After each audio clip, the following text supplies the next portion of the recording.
Shalom Aleichem, Erev Tov, good evening. We are together in the writings of Rabbi Chaim David Halevy, his introduction to the laws of the Sanhedrin of the Rambam. For the sake of today's shiur, there's still another section of Rambam that I wish to do together with you. And with your permission, let's open up to the laws of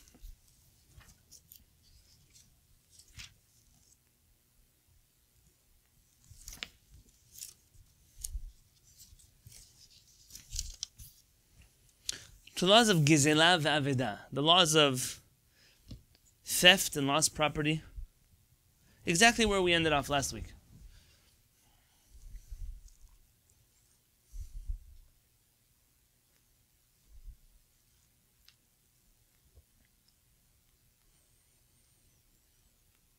So if you want to find this in Sefaria, you're going to go to the Rambam, Halacha, Mishneh Torah. You're going to scroll down till you see the laws of Gizela ve'aveda, the laws of theft, stolen property, lost property.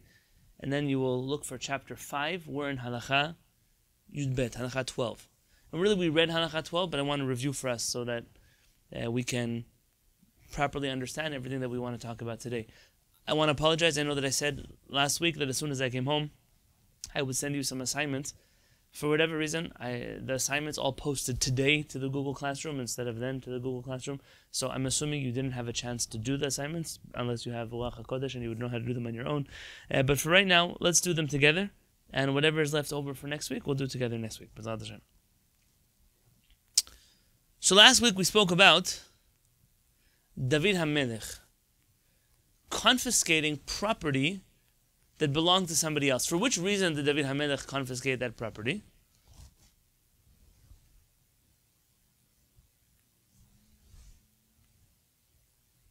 He accused him of treason. Very good. So there was a situation in which the servant of Mephibosheth accused him of treason, and therefore David HaMelech, as a consequence for the crime of treason, confiscated the property of Mephibosheth and gave it to Tziva, his servant. Today's shiur, I just want to dedicate again, especially to Matan Ephraim ben Netanel Rachel, and as well as for Miriam Tzipora bat Rachel, also for Marlene. Help me with the third name. Leah Eliana bat Fruma Bela. Leishav refuah shlema. B'ezrat Hashem yitbarach.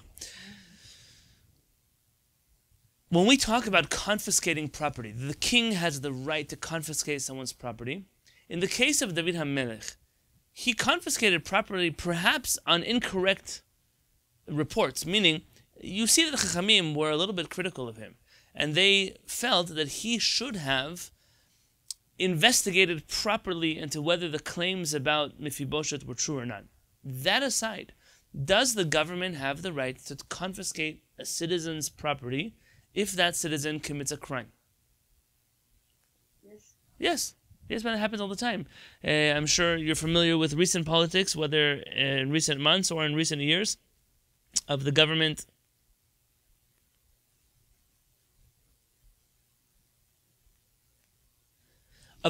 confiscating property or freezing assets of individuals who are suspected of being involved in things that are contrary to the will of the government of the United States of America.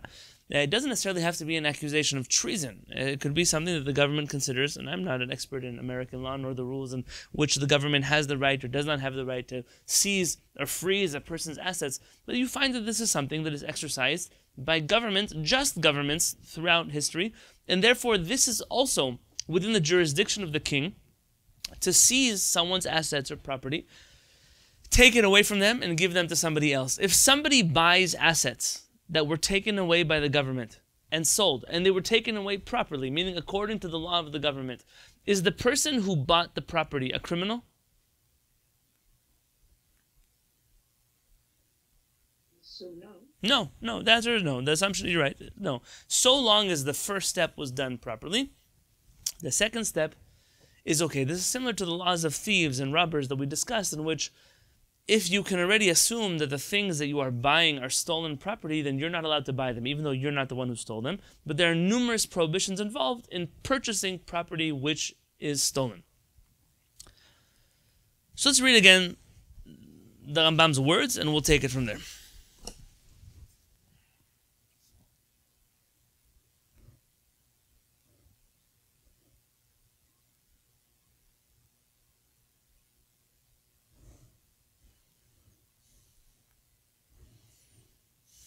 Wouldn't there be a difference, in a way, we're talking about King David versus talking about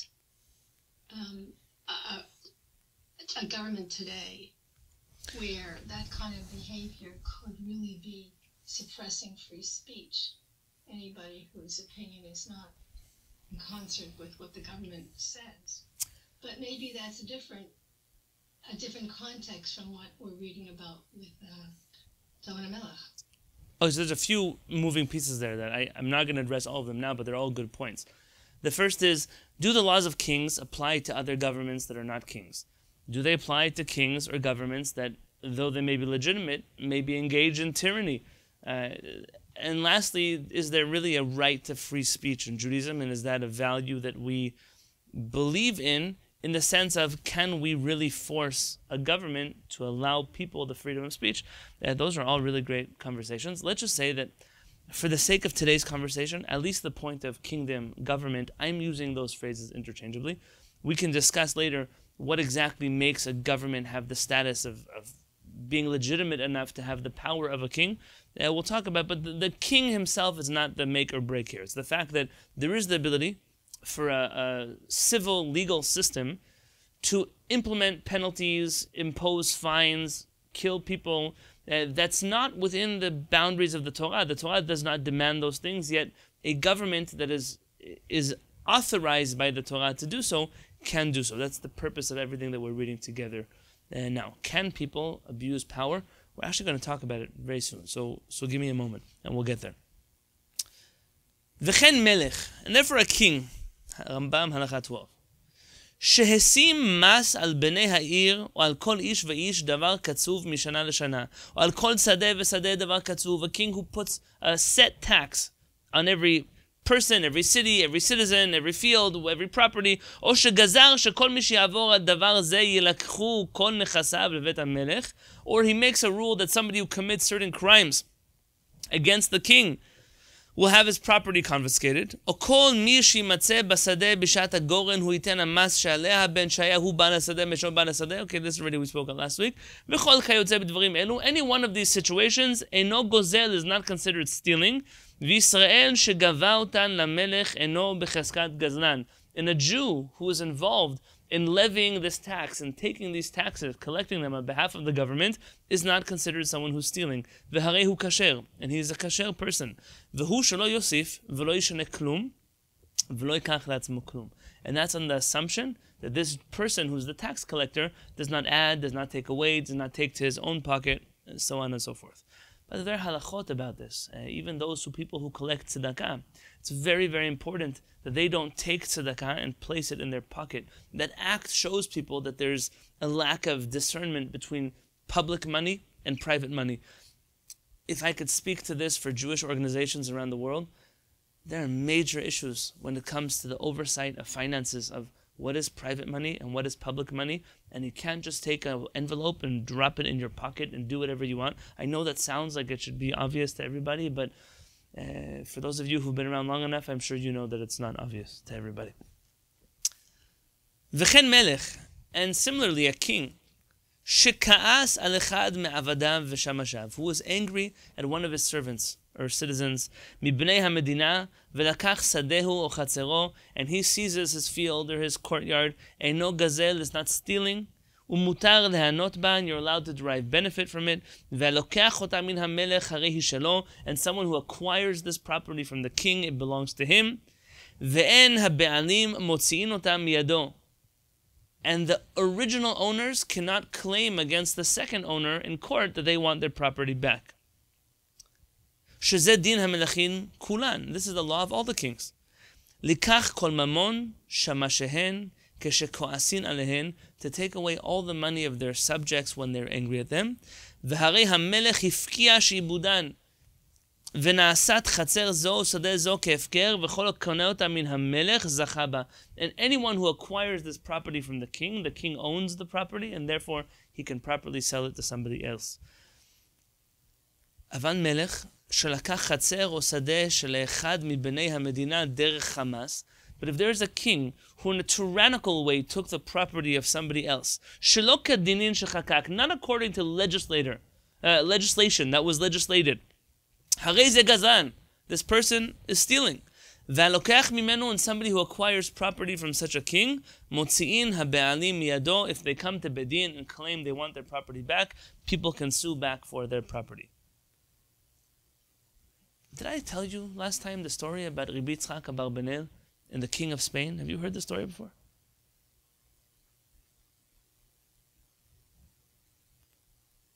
Somebody here. I haven't. I would love to hear it. I was not planning to, but give me one moment and see if I could pull it up. If not, I'll tell you what I remember by heart.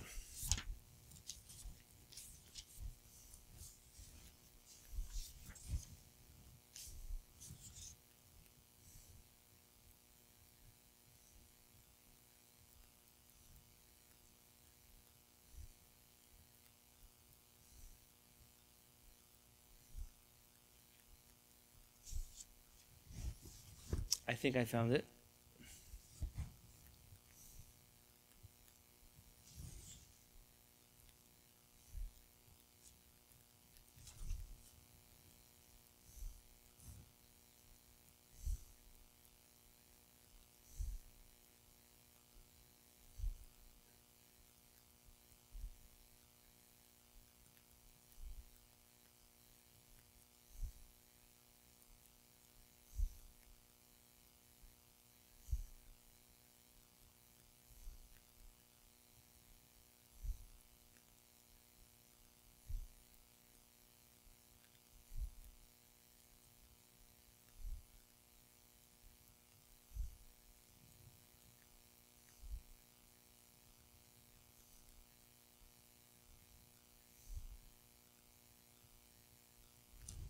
It's a good story. You know what? It's worth taking a tangent. I was not planning on taking this tangent, but it's worth it, in my opinion.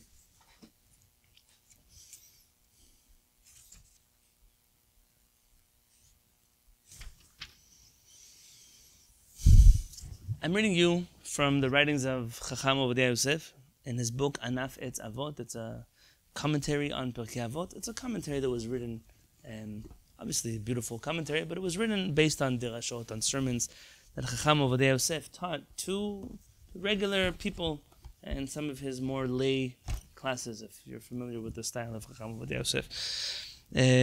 He writes the following: מעשה נורא שהיה אצל השר הגדול רבנו דון יצחק אברבנאל זצ"ל. There's an amazing story that happened in the times of Rabbi Yitzchak Abarbanel.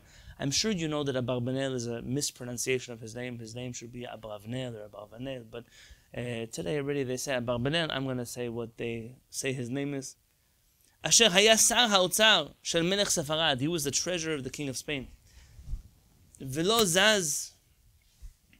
Okay, basically he was the treasurer of the king of Spain. The king of Spain loved him, but unfortunately other advisors of the king hated him. ואמרו למלך, they told the king, אתה נותן אימון מלא בשרי היהודי, you give too much faith in this Jewish minister of yours. You should put him to a test, and you should see if really he's loyal to the king. הסכים המלך לדבריהם, the king listened to their words. הציעו השרים למלך שיצווה על השר היהודי לפרט בכתב את כל רכושו. And they told the king, listen, you should tell this Jewish man that he should give you a full accounting of all of his property. What is his worth? קרא המלך את השר אברבנאל. The king calls רבי יצחק אברבנאל, וביקשו לפרט בכתב לפניו את כל רכושו. And he demanded that in writing, he clearly explains property by property, how much he's worth, what he owns, בתוך 3 ימים, that he has 3 days to do that. חזר השר אברבנאל והגיש את החשבון של רכושו. רבי יצחק אברבנאל came, and he gave him a full accounting of all that he's worth. והגיע בסך הכל 700,000 shekel. And it came out, obviously this is a number that we're just throwing out, 700,000 shekels. Let's say $700,000, 700,000 dinars, 700,000 doesn't matter. It was a certain amount. When the other officers, ministers, they saw this calculation, they laughed and they said, just the palace of Rabbi Yitzchak Abarbanel that he lives in is worth double this. By the way, there's an old Sephardic story mentioned by the Pele Yoetz.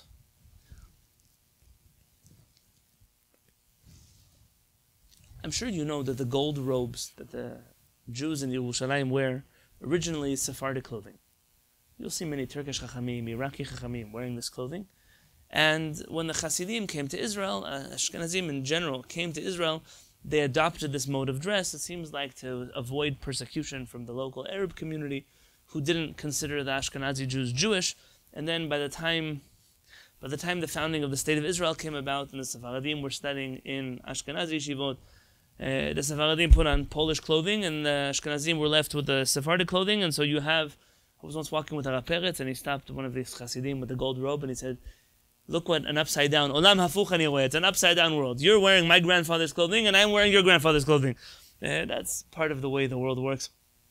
In any case, I was telling you about him because you'll notice that on the gold robe that is worn, when walking in the street, certain Yerushalmi Jews will cover their gold robe with what? Somebody who lived in Yerushalayim. Why? With what?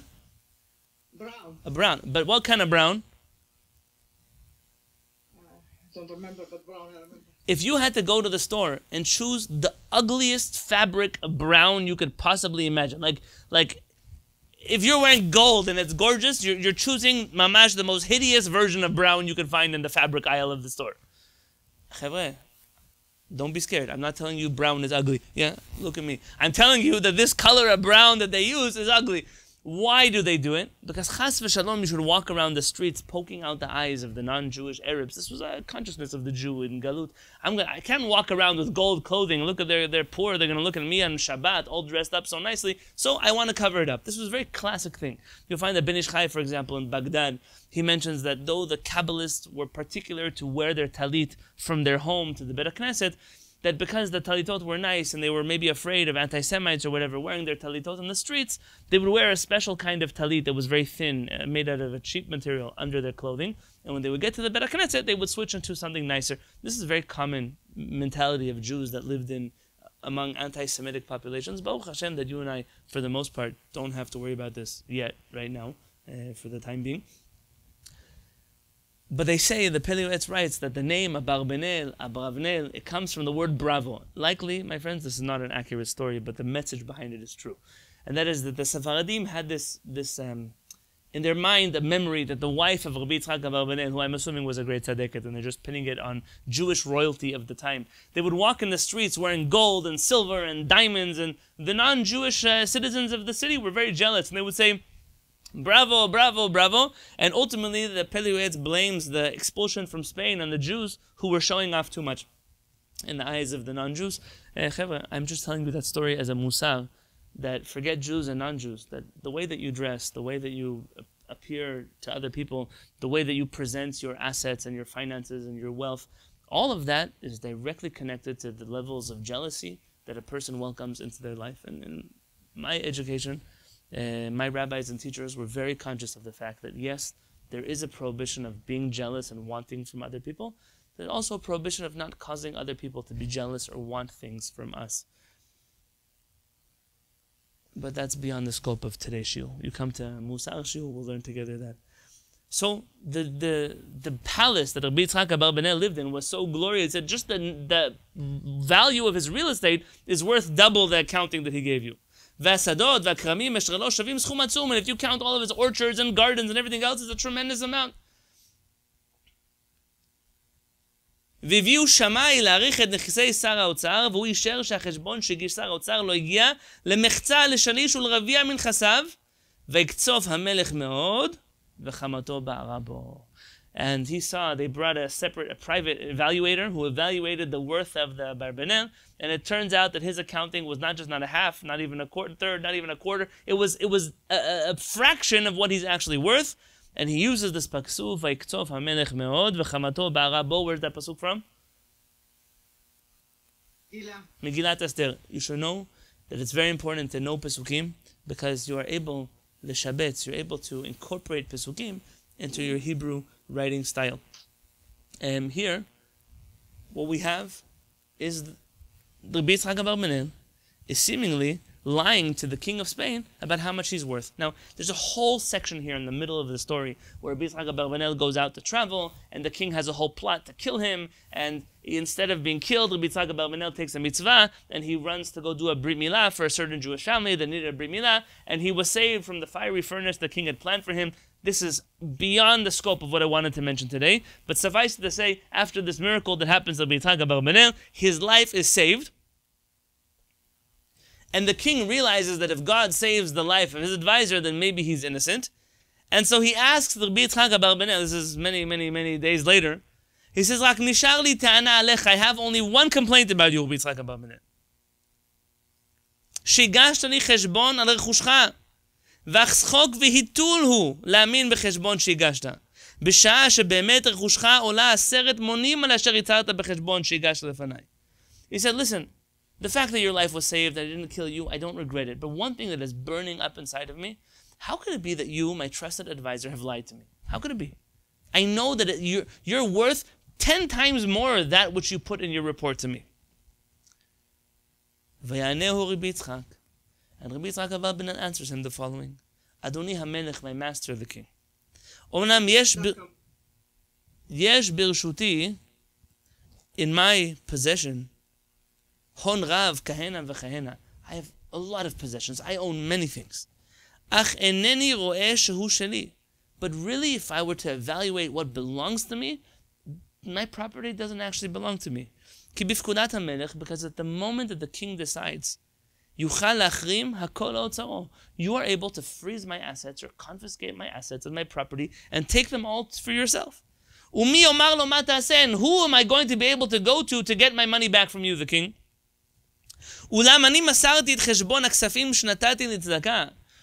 gave you a calculation of how much I'm worth, I only wrote down the amount of money that I have donated to charity. And this money is mine. And there's not one person on earth who can take away the money that I have given away to other people to tzedakah.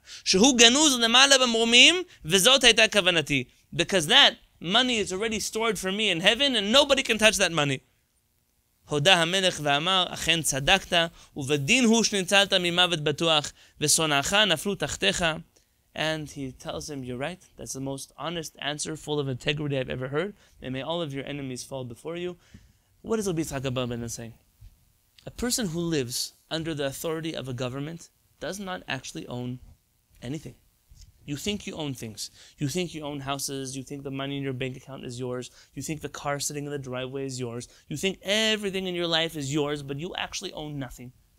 Because you all live in countries, good countries, but countries which have laws that at any moment something can change and all of your property can be confiscated. My grandparents also owned real estate in Morocco, in Yemen. You know how much that real estate is worth today? I don't know. But you know what I'll never have? I'll never see a penny from it. Because at the end of the day, when the government decided, hey, we want their houses were gone. None of your grandparents owned property in France, in Russia, in Germany, in Poland, in Austria, in Lithuania, in Iraq, in Iran, in Syria. All of that was taken away just like that. We paid hard money for it. We paid mortgages on it. It doesn't matter. The only money that we actually own as Jewish people, the money that we have invested in doing chesed with other people. That money nobody can take from us. And when I'm reading these halachot in the Rambam, I'm thinking to myself, so what do we actually own? What we own the money that we've given away. Most people are afraid to give money away because I don't want to lose my money. But an honest person will recognize that the money that I give away is probably the only money that I have. When I go after 120 years in front of my Creator, HaKadosh Baruch Hu will tell me, that money, you still have it here in your bank account. The money that you kept in your bank account down there, I don't know, some grandkid who didn't visit you anyways in the senior home is enjoying buying new things with it now anyways. That money never really belonged to us in the first place. By the way, Chacham Obadiah's commentary on Pirkei Avot is translated into English. If you're interested, you can also find it in English. The translation is a pretty decent translation. Let's get back to the Rambam. Kilalo shadavar. The Rambam says the bottom rule. Kol din שיחקוק אותו המלך לכל. Any law that the king makes on everybody, it doesn't single out any person or population. ולא יהיה לאדם אחד בפני עצמו, and it's not intended to harm one person specifically. Even if it does, meaning even if it happens to be that the army of the king is marching through your backyard and they take your wood because in war they can see, it doesn't matter, but it wasn't intended to harm you specifically, even though it did. אינו גזל, it's not stealing. וכל שיקח מאיש זה בלבד שלא כדת הידועה לכל, אלא חמס את זה הרי זה גזל. But if the king took it in a way that is tyrannical, that goes against the law, then that law is not a proper law, and that king is considered a thief like any other thief. Now that we've said that, it's important for me to mention one more halakha from this section of the Rambam, and then jump with you into the Tanakh, if you're willing to let me get that far inside of our holy Torah. So let's look in halakha 18. The Rambam then mentions a few scenarios in which tax collectors can seize property under the laws of the king, and that the law of the king is the law. And he mentions a few different places. And then the Rambam tells us in halakha 18, Bameh devarim amurim. When I'm mentioning all of these things that the king can do, so what cases am I talking about? B'melech shematbe'o yotze be'otan ha'aratzot, a king whose currency is used for business in those countries.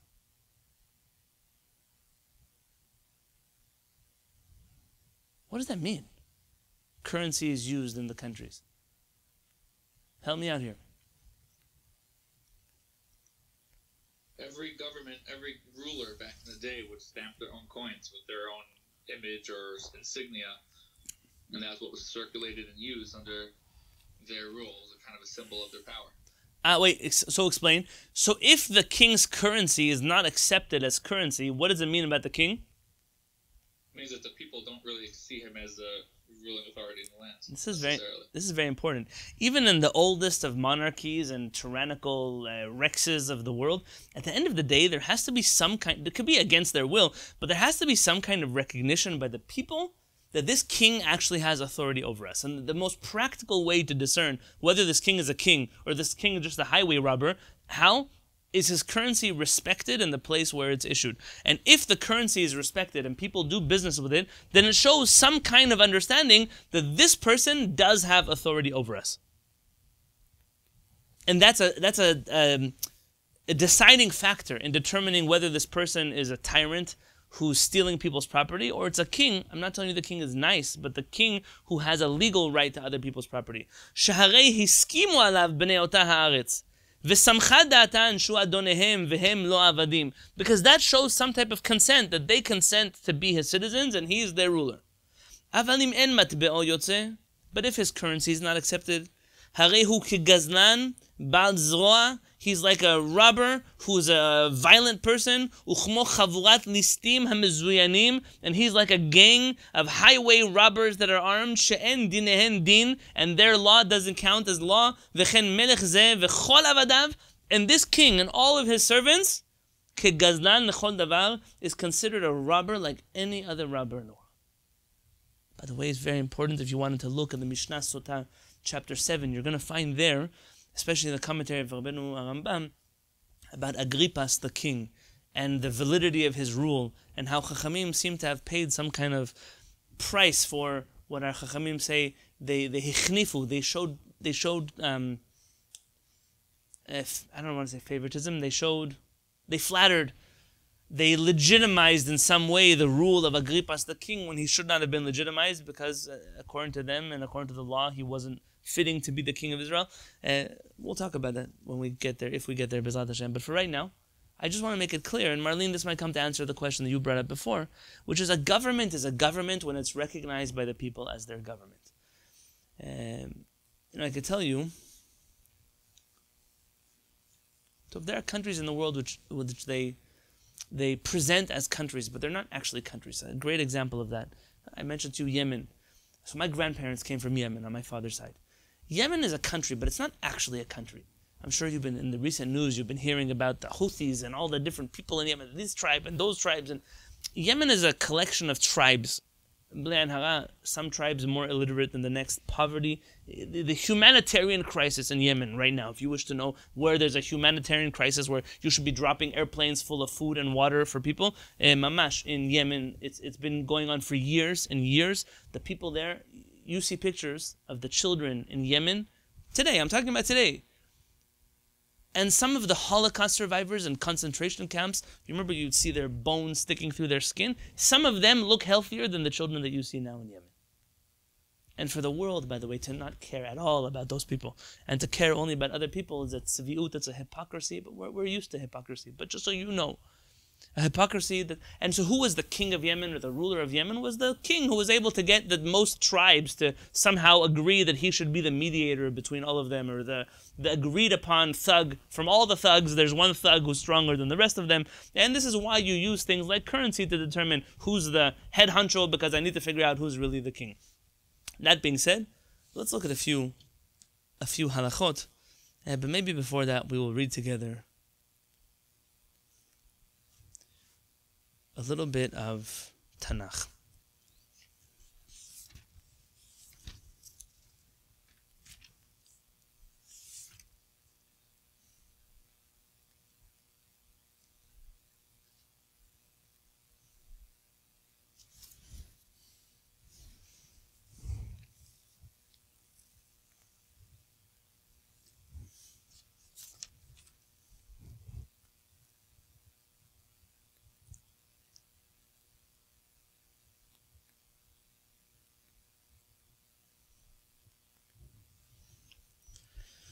Debating if I should start in the halakha or I should start in the mikra first.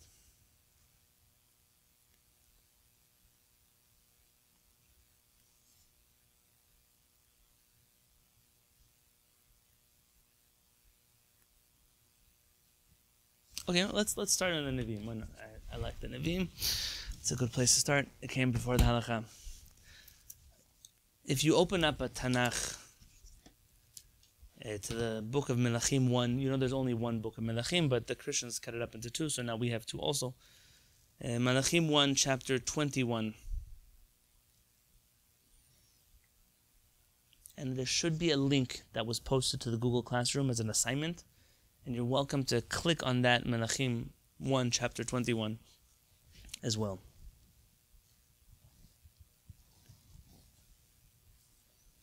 Those of you in the Beit HaKnesset this week, I'm sure you heard the Haftarah this week.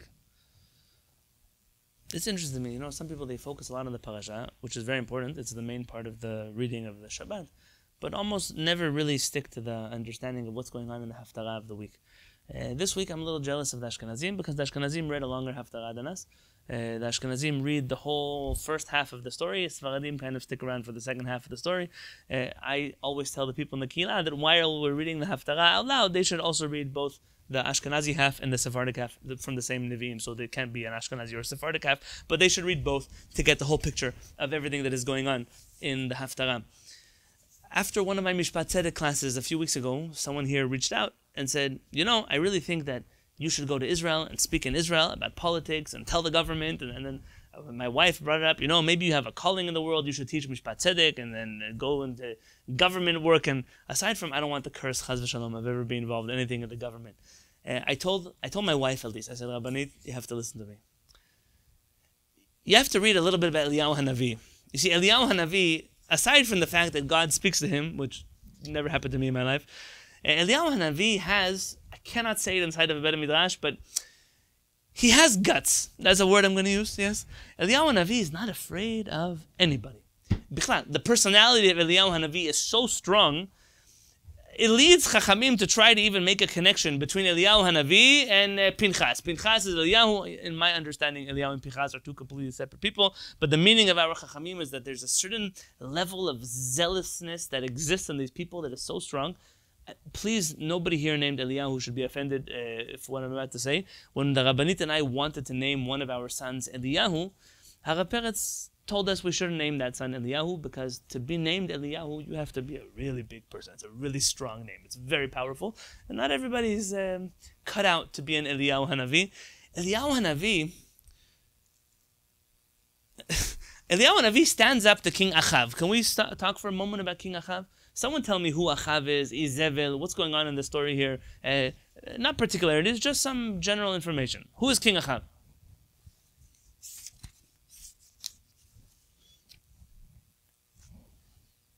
The grandchildren of David HaMelech that divided Israel to two parts. Okay, so the kingdom of Israel at this point in time is split between the kingdom of Yehuda and the kingdom of Israel. I believe I've told you this before, but in the Yemenite tradition, in some Yemenite traditions, when we do Kiddush, right before we say Kiddush, Borei Pri HaGefen, we pledge allegiance to two halves of the kingdom of Israel, the kingdom of Yehuda and the kingdom of Israel. And then we pray for the day where the descendant of David will rule over all of the Jewish people. But at this point, the kingdom of Israel is split into two. Achav is a really interesting personality. As much as he loves HaKadosh Baruch Hu and is really proud about being Jewish, you find he's got like the Jewish part of him is really burning deep, he cannot stay away from two things.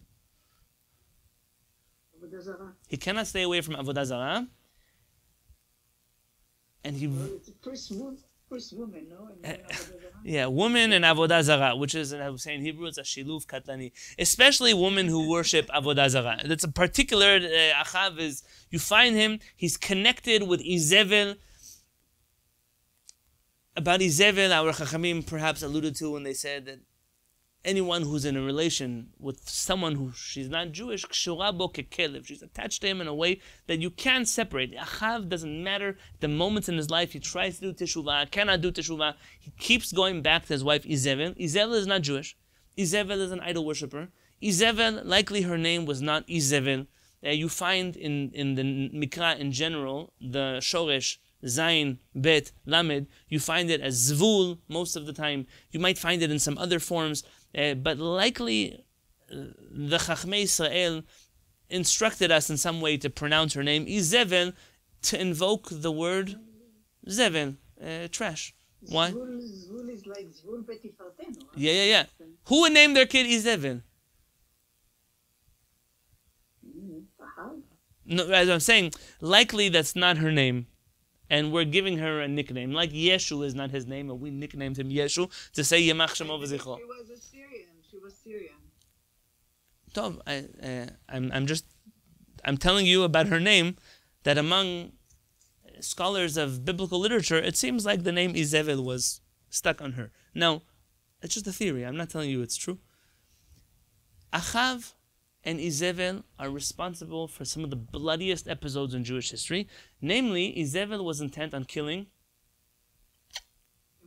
Nevi'im. Nevi'im. She was busy killing Nevi'im. The prophets, right? That's what she did. She spent her time killing prophets.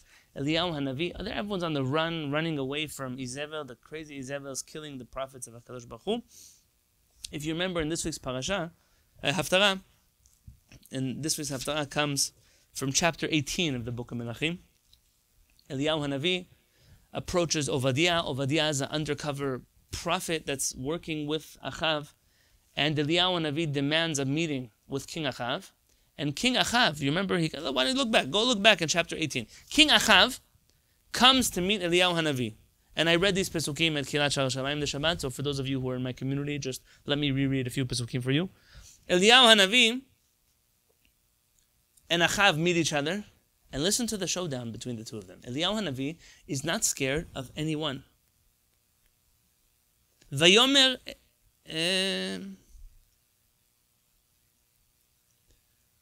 so chapter 18, I'm looking at pasuk 17. Vahi kirot Achav et Eliyahu. When Achav sees Eliyahu, Vayomer Achav elav, and Achav tells Eliyahu, Hataze Ocher Israel. Are you the one, the troublemaker of the Jewish people? I don't have a better word for Ocher. That's what, right in English, troublemaker. Vayomer, and Eliyahu answers him, Lo acharti et Israel. I'm not making troubles for the Jewish people.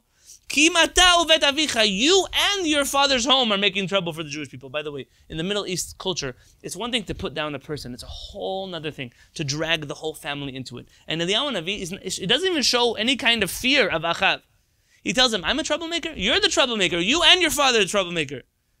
Be'azovchem et mitzvot Adonai, you have abandoned the commandments of HaKadosh Baruch Hu. V'telech achrei ha'ba'alim, and you have gone after the idols of the Baal. And as you know, there's the famous showdown on the Mount of the Carmel, and all of that is part of a larger story. But you see the interaction between Achav and Eliyahu. Eliyahu Navi is not scared. He answers only HaKadosh Baruch Hu. Doesn't care about anybody else. Come with me now to chapter 21. There's going to be another showdown between Eliyahu Hanavi and Achav, and we've got to prepare ourselves for this one. Vayhi achar hadevarim ha'ele. Chevra, if you don't read Nevi'im and Ketuvim regularly, then I don't know why you bother being Jewish. I'm telling you the truth right now. So many books are sitting on people's bookshelves that if you don't read them and you go up after 120 years, HaKadosh Baruch Hu is not going to care that you didn't read that latest book printed in that catalog they send you by Chanukah with a 30% discount. Don't need that book on your shelf. You can read it if you have extra time. It reminds me of our rabbis who are trying to figure out when is a good time to read things that are not Torah. And they say, well, Yehoshua says, V'hagita bo yomam v'layla, you should study Torah day and night. Let me find a time that is not day and a time that is not night, and that's when I'm going to look at that catalog and read books. It doesn't matter that they're Jewish books. The ish is the ikar of that book. Know your Nevi'im first, and you'll understand already. Vayhi achar devarim ha'ele, and it was after all of these stories that happened in the previous chapter. Kerem haya lenavot ha'Yisraeli asher b'Yisrael. Navot was a man who had a vineyard in the place called Israel. Etzel hechal Achav melech Shomron, and it was near the palace of the king of Achav, who was the king of the Shomeron. Vaydaber Achav el Navot le'emor, and Achav comes to Navot, his neighbor, and says to him, Tana li et karmecha, give me your vineyard, v'li legan yarak, and I want to turn it into some kind of garden. Ki hu karov etzel beti, it's next to my home. V'tana lecha tachtav kerem tov mimenu, and I'll give you an even better vineyard than the one you have currently.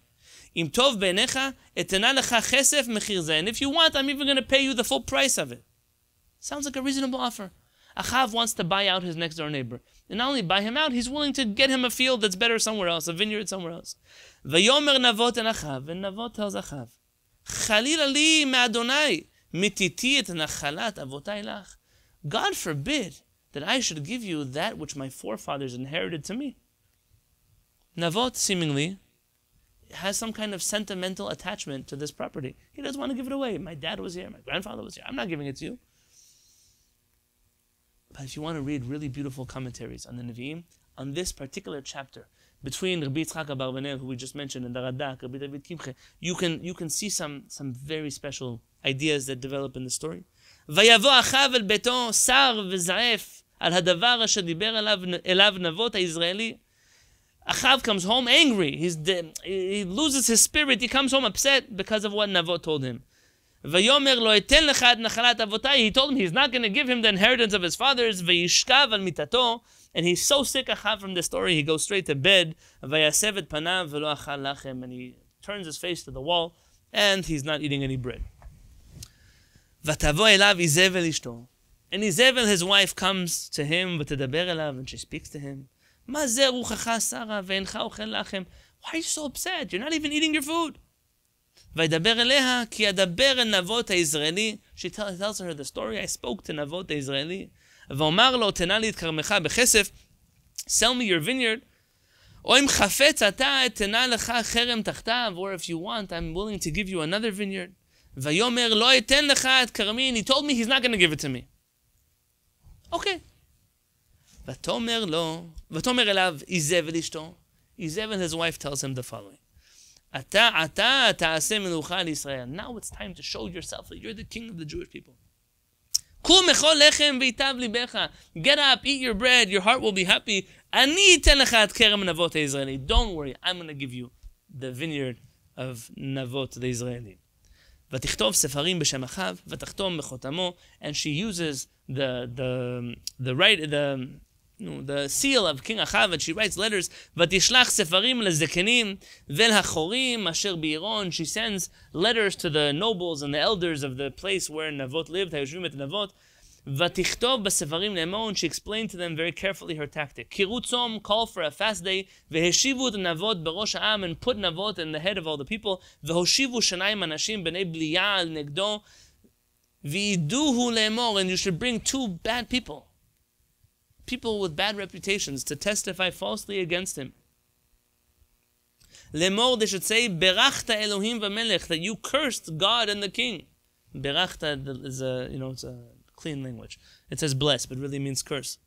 V'otziuhu v'sikluhu v'yamot, and they'll take him out and they will stone him to death and kill him. V'yasu anshei roa zkenim v'achurim, and they do exactly this. Let's skip a few pesukim. V'yotziu michutz la'ir v'yiskilu ba'avanim v'yamot, and they have this mock trial where they take Navot out of the city and they execute him. V'yishlechu al Izevel emor, and they sent a notice back to Izevel and they say, Sukal Navot v'yamot. We killed Navot. He's dead. Vayiki shmo Izevel ki sukal Navot v'yamot. And when Izevel hears that Navot was stoned to death and killed, v'tomer Izevel el Achav, she goes to Achav and says, Kum resh et kerem Navot ha'Israeli. Get up, go take over, inherit the vineyard of Navot the Israeli, asher me'en latet lecha bechesef, who refused to sell you his vineyard. Ki en Navot chai, ki met, because Navot is no longer alive. He is now deceased. By the way, Izevel, throughout the Mikra, is such a mirshat. An evil lady, you see dripping, venom drips from her. Vayiki shmo Achav ki met Navot, and when Achav hears that Navot is dead, vayakom Achav laredet et kerem Navot ha'Israeli l'rishto. Navot goes down and he takes over the vineyard of Navot. Okay, so far the story is, Achav wanted the land, Navot wouldn't give it to him, Izevel makes a plot, gets the land for her husband is happy because now he has the land that he always wanted. Sounds fair, no? Wonderful story. Now, HaKadosh Baruch Hu, the words of Hashem came to Eliyahu HaTishbi saying, Kum red likrat Achav melech Yisrael asher b'Shomeron. Go now to Achav, the king of Israel, who's in the Shomron. Hine becherem Navot asher yarad sham l'rishto. He's in the vineyard of Navot, which he took over. V'dibarta elav le'emor, and this is what you should tell him. Ko amar Adonai, so says Adonai. Bimkom asher lakeku hakelavim et dam Navot, in the same place where the dogs lick the blood of Navot. Yaloku hakelavim et damecha gamata. The dogs will come and lick your blood also. I'm not speaking to anybody here. I'm speaking here to Achav. Vayomer Achav el Eliyahu. So now Achav, what does he tell Eliyahu? Hamtzatani oyevi. Oh, you found me, my enemy. The whole relationship between Achav and Eliyahu is one of two enemies that are always fighting each other. Vayomer, and Eliyahu says, Matzati, I found you. Why did I find you? Yan hitmakercha la'asot hara b'nei Adonai. You're still doing evil in the eyes of HaKadosh Baruch Hu. Hineni mevi elecha ra'a. I'm bringing evil to you. Uvi'arti acharecha. I'm not speaking to you, I'm speaking to Achav. And I'm bringing after you, I'm destroying after you. Vicharti la'achav mashtin bekir. V'atzur v'azuv b'Yisrael. I will leave Achav with no descendants in the Jewish people. V'natati betecha kevet Yerovam ben Nevat uchevet Ba'asha ben Achiha. Yerovam ben Nevat, I'm sure you know, and recently I think the Rabbanit gave a shiur about him. Anyone here know about Ba'asha ben Achiya?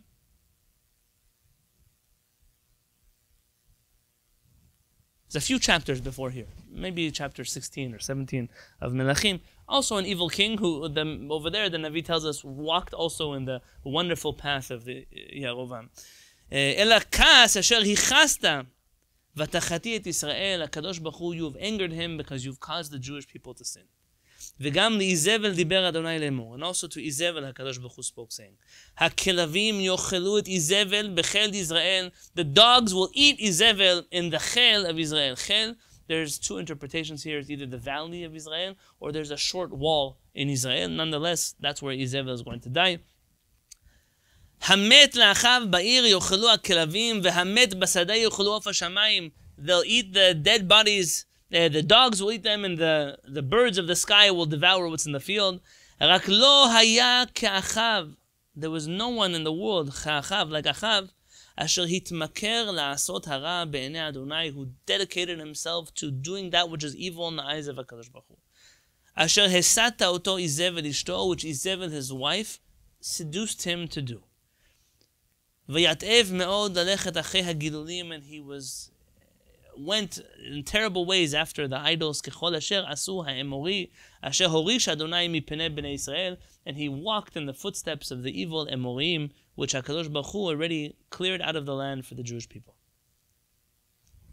Now, if you're Achav, the evil king, and Eliyahu Hanavi comes to rebuke you, after you've destroyed so many people and killed so many things and done so many evils, idol worship and the like, what would the normal reaction of a Rasha be to someone giving him Musar?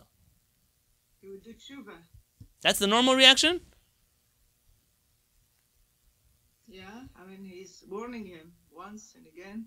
That's the normal reaction of a Rasha is to do teshuvah? I have a room. What, say? You would want to kill him. You want to kill him? What did you say? Wouldn't care. He wouldn't care. I listen to the rabbi. I don't really care what the rabbi says. I mean, listen, Cheva, I have a room here full of tzaddikim right now. If somebody was to come over to you, forget me, if somebody was to come over to you right now and give you some really deep musar, hey, you did something so bad, if you don't shape up, you know what's going to happen to you? Likely what you're going to do is hang up the phone or just ignore them or walk away from them. Yeah, what are you getting involved in my life? You don't rebuke fools because they don't listen to you. When Achav hears these words, he rips his clothing. And he puts sackcloth on himself and he fasts. And he lays in the sack and he goes slowly. And here you have Achav really does teshuvah. Because I told you, Achav is a good Jew in his heart. He really has some kind of strange connection to HaKadosh Baruch Hu while still doing all these evil things. Don't think that all evil people are purely evil. There are good people that are also evil. There are people in the world that are torn. I have a letter from the biography. It's not a biography. Little notes that Rav Kook wrote in his life. I don't know that he ever intended for them to be published, but posthumously somebody published a lot of his personal writings about himself. And Rav Kook writes in one of those letters, that I've been accused by people that I'm torn. I'm a torn person. My soul is torn between things.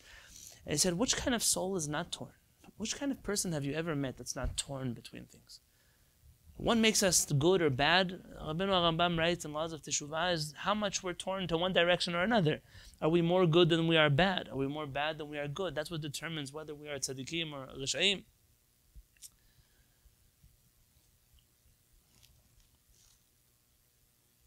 HaKadosh Baruch Hu sees Achav do teshuvah. And he speaks to Eliyahu Hanavi again. Did you see ki nichna Achav midfanai?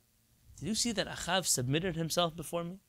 Yan ki nichna mipanai, because he has submitted himself before me. Lo avi hara'a biyamav, I will not bring the evil in his lifetime. Bimei veno avi hara'a al beito. And I'll bring the evil in the life of his son.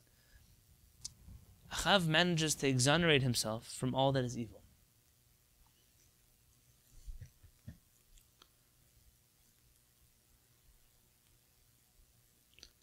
I know that I usually stop at 9:30. I'm asking you tonight, is it okay with you if I continue the shiur a little bit later than usual? Yes? If anyone needs to go at a certain point, I understand. You can go. We'll put the recording up as soon as we can, but I don't want to stop here if it's okay with you. There's a period of peace that happens in the Jewish people, likely connected to the fact that Achav is in some way has done some kind of teshuvah. Look at chapter 22. So continue. It was the third year. Vayired Yehoshaphat melech Yehuda and melech Israel. Yehoshaphat, who was the king of Yehuda, of the other kingdom, he comes down to the king of Israel. So there are two Jewish kings that are looking to collaborate with each other. Vayomer melech Israel avadav, and the king of Israel, that's Achav, tells his servants, Hayadatem kilanu ramot Gilad vanachnu machshim mikachat otam yad melech Aram. They want to go to war to take back Ramat Gilad, which belongs to them. Vayomer el Yehoshaphat, and he tells Yehoshaphat, Hatelech iti lamilchama Ramot Gilad, would you go to war with me to Ramot Gilad? Vayomer Yehoshaphat el melech Israel, Kamoni chamocha ke'ami cha'amecha kesusai kesusecha. Look what kind of achdut you have between politicians. I am like you, my people are your people, my horses are your horses. I'll go with you. Vayomer Yehoshaphat el melech Israel, Yehoshaphat tells the king of Israel. These are not great people. He says, Derosh na chayom edevar Adonai. Let's go ask HaKadosh Baruch Hu what he wants. Now I have tzaddikim. You see sometimes the famous politician, always before the elections in Israel, the politicians, they come to the Kotel, they show up by all these big rabbis, they're always showing how holy they are. And that one politician in Israel, he went to the Kotel to go pray, and they zoomed into his Siddur. You know, the many Siddurim, especially Ashkenazi Siddurim, on the first page there's the Aleph Bet, Gimel Dal. So it was open to Aleph Bet, and you see him, he's praying like this, the Aleph Bet. So you have here these two kings, and these two kings, let's go ask HaKadosh Baruch Hu what he wants. Okay, they decide to ask HaKadosh Baruch Hu. The king of Israel gathers together the prophets. Which prophets is he gathering together? We killed all the prophets. Who's he gathering here?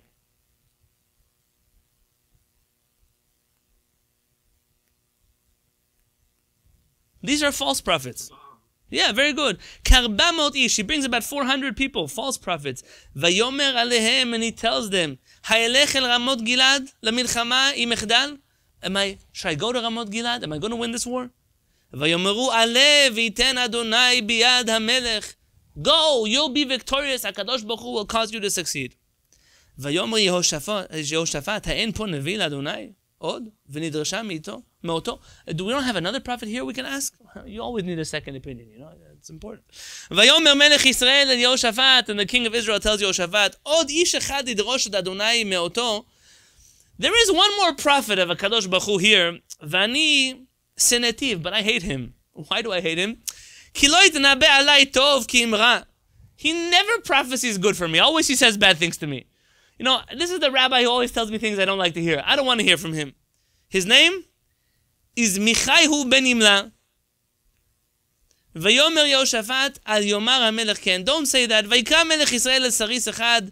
Vayomer Mahara Michaihu ben Imla. Go bring Michaihu to here. ומלך ישראל ויהושפט, מלך יהודה, יושבים איש על כיסאו מלובשים בגדים בגורן פתח. Shaar, Shomeron, v'chol nevim mitnabim lifnehem. The kings are sitting there together. It's a big stage, a big scene. All of these prophets are prophesying about the success of the war that's about to happen. Vayas lo Tzidkiah ben Kenana karnei varzel. And Tzidkiah, the son of Kenana, he's a false prophet of HaKadosh Baruch Hu, of idols, and he makes these horns that are out of metal. But it was very common that prophets would prophesy things, and then they would, using their creative talents, they would mold their prophecies into art or to depictions of things in order to explain in a tangible way to the king what they had seen. If you look in the commentaries here, it's especially potent to Achav, who sees himself as from the descendants of Yosef, and Yosef has a connection to horns, and I don't want to get into it right now. Vayomer ko amar Adonai, and he tells HaKadosh Baruch Hu, Be'ele tinagach et aram ad kalotam. You will use these horns, and you will gore Aram until you're successful. V'chol haneviim nebiim ken lemor, and all the prophets are saying the same thing. Ale Ramot Gilad v'hatzlach v'natan Adonai biyad hamelech. Go to Ramot Gilad, you'll be successful. HaKadosh Baruch Hu will make you win. By the way, whenever you find a group of religious people all saying the same thing over and over and over again, you should probably know they're all lying to you. HaKadosh Baruch Hu doesn't usually work in this way where everybody is the same and everybody's doing the same thing and saying the same thing. והמלאך אשר הלך לקרוא מיכאי ודיבר אליו לאמור, הננה דברי הנביאים פה אחד טוב על המלך. יהי דברך כדבר אחד מהם ודיברת טוב. So the servant goes to get Michaihu and he tells him, listen, there's 400 prophets over there. They're all telling the king that he's going to win, he's going to win. It's in your best interest to come here and tell the king good news also. I'm a man of truth. I will say whatever God tells me to say. And he comes to the king, and the king tells him, should we go or should we not go? He starts repeating sarcastically all the words the other prophets are saying. Go, go, you'll be successful. He's playing games with the king. You find here that the nature of Jewish leadership is that they're not afraid of anybody. If you are a Jewish leader who's always worried, if I upset the king, I upset the government, I upset the Jews, you can't lead people if you're afraid. Michaihu has in him the DNA of Eliyahu HaNavi. He's making fun of the king's prophets in front of them. And the king picks up on the sarcasm. The king says, how many times do I have to make you swear? Tell me for real what God is saying. Stop playing games with me. And he says, you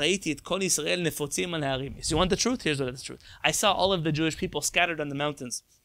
I see them like sheep that don't have a shepherd. ויאמר אדוני לא אדונים לאלה ישובו איש לביתו בשלום ויאמר מלך ישראל ליהושע. He gives him a bad interpretation. You're not going to win this war. And the king of Israel tells Yehoshaphat, הלא אמרתי אליך לא יתנבא עלי טוב כי אמרה. What did I tell you about this guy? This guy, whenever he shows up, always says bad things about me. He never wants to say good things to me. How many people go ask for advice, but they don't actually want to hear advice? They only want to hear what they want to hear. And if you tell them something that they don't want to hear, then they get mad at you. Vayomer, and he says, Lachen Shema Devar Adonai. Listen to the words of HaKadosh Baruch Hu. Ra'iti et Adonai yoshev al kiso. I saw HaKadosh Baruch Hu sitting on his throne. V'chol tzeva HaShamayim omed alav mimino misemolo. And I see all of the celestial beings that are standing to his right and left. Vayomer Adonai, and I heard HaKadosh Baruch Hu saying, Mi yifatet achav vayal vayipol beramot Gilad. Who can go seduce? Who can go trick Achav that he should go to war in Ramot Gilad and die?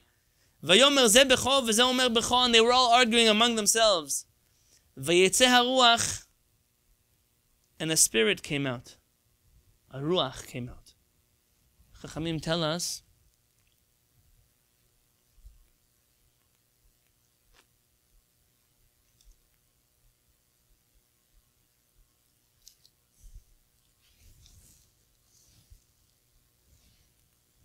they say this ruach was the spirit of Navot.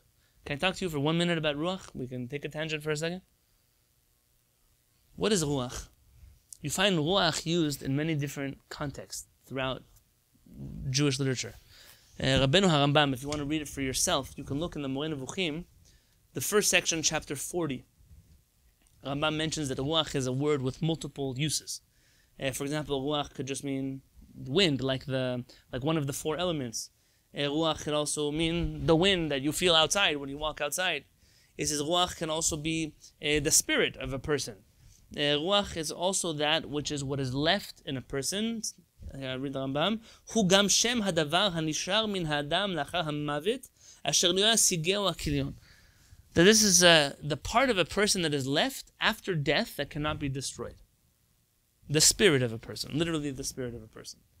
He said it's also Shem HaShefa HaSichli HaElohi HaNe'etzal Al HaNevi'im V'az Mitnabi'im Al Yedo Kemo Sheneve'er Lecha Kasher Nedaber Al Davar HaNevuah. This is going Al HaNevuah. This is the same spirit. Also could mean the spirit of HaKadosh Baruch Hu, which rests on the prophets when he communicates with them. Also, you can find ruach used in one more sense, and that is that the will of a person, the desire of a person, is often referred to as ruach. Rabbeinu HaRambam says that whenever you see the word ruach referring to HaKadosh Baruch Hu, it's usually the spirit of HaKadosh Baruch Hu resting on a person, meaning it's a form of how HaKadosh Baruch Hu gives prophecy. And in this context, I think the right way to interpret this verse, the ruach is some soul or spirit that is of Navot, who is coming and appearing before HaKadosh Baruch Hu, at least according to our rabbis. The spirit comes and tells HaKadosh Baruch Hu, Vayetze haruach v'yamod lifnei Adonai. Comes in front of HaKadosh Baruch Hu. Vayomer, and he says, Ani afatenu. I will seduce him. Vayomer Adonai elav bama. And he says, what? Vayomer etze vayiti ruach sheker b'fi kol neviyav. Let me go and be a spirit of falsehood in the mouths of his prophets. Vayomer, and HaKadosh Baruch Hu tells the spirit, Tefateh v'gam tuchal tze v'asechen. You will go, you will seduce him, you'll be successful. Go out and do this. Ve'atan says Michaihu to Achav. Hine natan Adonai ruach sheker b'fi kol neviecha ele. HaKadosh Baruch Hu has put a false prophecy in the mouths of your prophets. V'Adonai diber alecha ra, because the HaKadosh Baruch Hu wants to do evil to you. V'yigash Tzidkiyahu ben Kenana, and Tzidkiyahu, the head prophet of the false prophets, he gets up. V'yaket Michaihu al alecha, and he smacks Michaihu across the face. V'yomer eze avar ruach Adonai miti ledaber otach. When did the Spirit of God leave me, that now he's talking to you? Meaning, Tzidkiyahu is not able to admit that he's lying. He tells him, who gave you my prophecy? I'm the prophet here. Vayomer Michaihu tells him, Hinecha ro'eh bayom hahu, asher tavo cheder becheder lehechaveh. Trust me. This is the way I'm going to interpret this pasuk. It says, trust me. You're going to know which spirit spoke to me on the day that you're hiding inside of a room, because Achav dies in battle, and you are the reason why he was killed, and they're going to come looking for you because you gave false prophecy. At the end of the day, they end up going to war. Achav dies in battle. If you skip a few verses, let's see where he dies.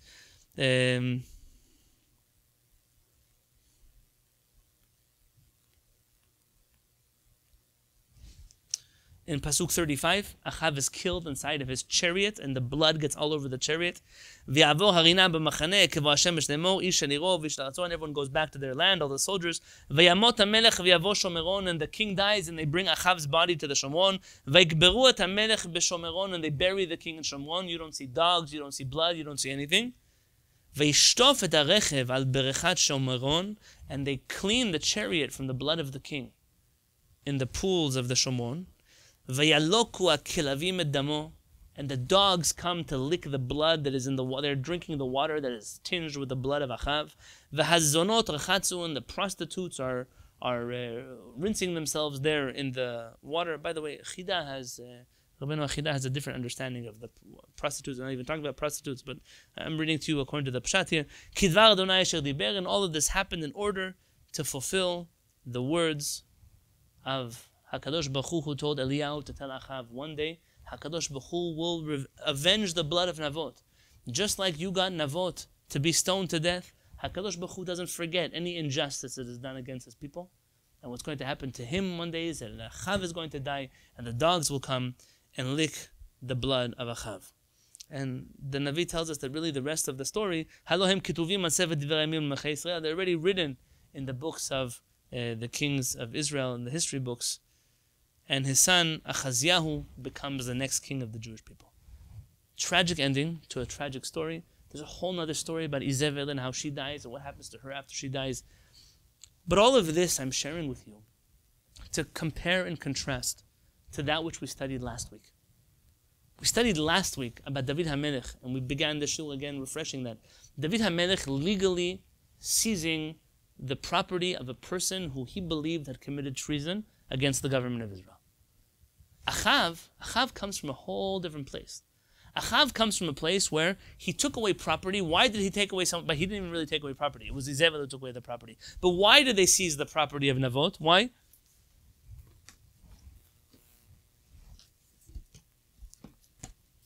Because? Greed. They wanted it. He decided he wanted it, and I can take whatever I want. How bad is stealing? If you're in the Rambam, you want to go to the laws of murder. Chapter 4, Halakha 9, the Rambam says, Tze'ulmad me'achav oved avodah zarah, go look at Achav who worshipped idols. Sharei ne'emar bo rak lo haya Achav. The prophet says about him, there was no one as evil as Achav. He was an idol worshipper of all idol worshippers. וכשסדרו עוונותיו וזכויותיו לפני אלוהי הרוחות, לא נמצא לו עוון שחייבו כליה, ולא היה שם דבר אחר ששקול כנגדו, אלא דמי נבות. You find at the end of the day, all that Achav did wrong, all of the idols that he did, all of the things that he did, what was the most evil thing that Achav did? Was the killing of Navot. And the Rambam says, "V'harei hu harasha lo harag biyado ela sibev." Achav didn't even kill Navot. He wasn't even directly responsible. He was indirectly responsible. Kal v'chomer lahoreg biyado. You can only imagine how evil a person who actually kills somebody else, murders them, how evil they are. If that's what HaKadosh Baruch Hu does to a person who caused someone's death, how much more does HaKadosh Baruch Hu treat a person who actually kills somebody, who murders them? And that being said, I want to read to you one last area of halakha. If you have your Sefaria open or you have a Rambam open,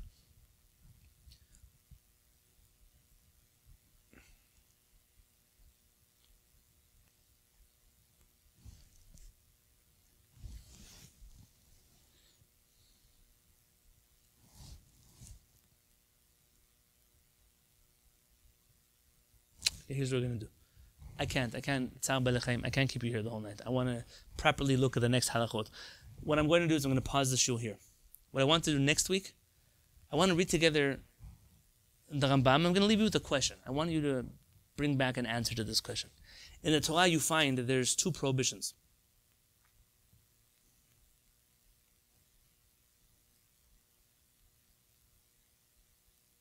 If you look in Devarim chapter 5, Pasuk 17. HaKadosh Baruch Hu tells us, V'lo tachmod eshet re'echa. By the way, like in Shmot, also V'lo tachmod bet re'echa. Okay? Do not, what does our scroll translate tachmod? Covet? Covet? Is that a word people use?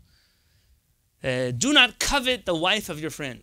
V'lo titave bet re'echa. And don't desire the field of your friend.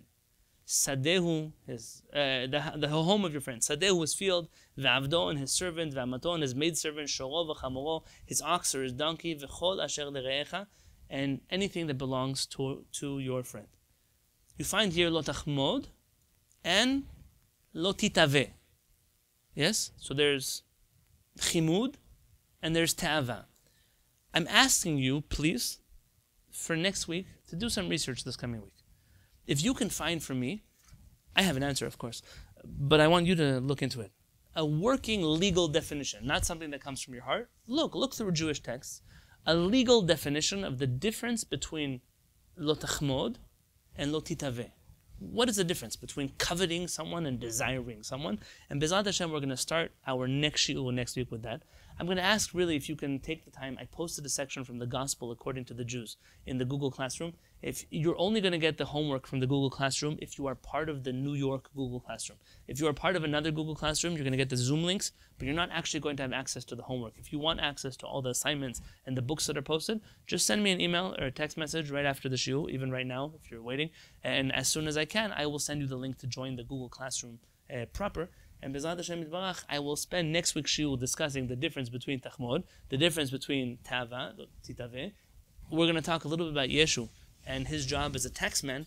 And that's, again, all of this conversation today was intended to bring us to the understanding that if David HaMelech had a legal right to confiscate property, meaning that there's a rule, there's room for a government to seize property, to kill people, to do things like that, not according to the Torah, then also there is room for governments to make mistakes, which is kind of where, Marlene, you started with this, which is, can a government cross the line? Can a king do something that is too much, take too much, hurt too much, rule too much? Then the answer is absolutely. And so even though the Torah doesn't give us these clear boundaries, but there are things which are unacceptable for a government to do and things that are acceptable for a government to do. Two kings, David HaMelech and Achav, the Havdil, both of them take away from somebody something that belongs to them. One of them does it righteously, one of them does it not correctly, and they both suffer two completely different endings because of their actions. And part of what I'm intending to build here when we get back next week to the writings of Rabbi Chaim David Halevy is that even though we're going to be giving the governments of the Jewish people a lot of power to add in areas of civil law, to add in areas of national law, to take away certain things in certain areas of law, but there's a very fine line that one has to walk, that while creating our own legal system that works for our generations, we also must remember to always be cognizant of the fact, Shiviti Adonai lenegdi tamid. I always envision HaKadosh Baruch Hu before me, always. Everything that we're doing has to be, is this the will of HaKadosh Baruch Hu? Am I doing this in the way that HaKadosh Baruch Hu would want me? Am I ruling the Jewish people? Am I governing the people of Israel the way that HaKadosh Baruch Hu would want me to do it? It's new. We're blazing a new trail. We're coming up with new laws. We're addressing new issues that didn't exist before. That doesn't matter. The new part we can handle. The evil part or the righteous part, is it Mishpat Tzedek or not? That is all determined by the righteousness of the people who are executing the laws of Israel, be them biblical laws or new laws that we write for every generation. The gravity, the awesomeness of this task shouldn't be light on anybody. You see two people who thought they were acting within the authority of government had completely different results based on the levels of righteousness they had. I want us to think about that in this coming week, and B'ezrat Hashem, next week already we'll meet together for another shiur.